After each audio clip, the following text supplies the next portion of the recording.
venerable house of Christian Dior has been through a few designers, namely Yves Saint Laurent, Marc Bohan, and Gianfranco Ferré, since Dior himself died in 1957. You might assume that no couturier in the house's history has had a fashion sense further removed from Dior's than John Galliano, the often outrageous Englishman who took over in 1996 as the house's design mastermind. But apparently, you'd be wrong. When you look at a collection like today's, it's obvious that John draws on everything that really we see as Dior signatures. The fit and flare suit, which was La Barre, the new look suit with a pleated skirt, was very strongly in evidence in that collection. Marc Bohan was at a very different decade and did a fantastically successful job, so it would have been very difficult for him to incorporate them in the way his collections looked at that time.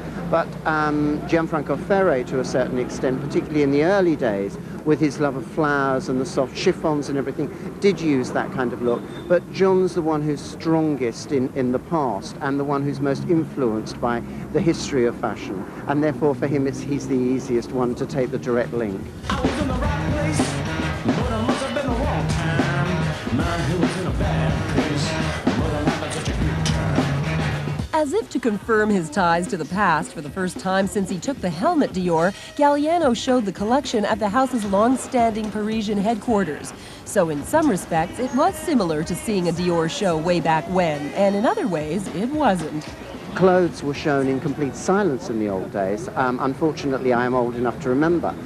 You would go to see a Saint Laurent or a Dior collection for haute couture, and there was no music, nothing at all, merely the sound of gloved hands occasionally applauding. And the rooms were small and quite spare, just a few gilt chairs, a lot of very chic women sitting there making little notes with their gold pencils as to what they were perhaps going to buy.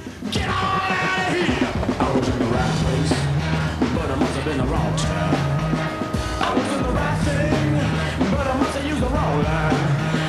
I was in the right road, but I must have took a wrong turn. The idea of the very feminine look, which Dior first did in the New York collection. The elements are the same, and the feeling for silhouette, the feeling for the influences of romance and femininity, but used in a John Galliano way rather than a Christian Dior way. John would always look to the past to move fashion forward.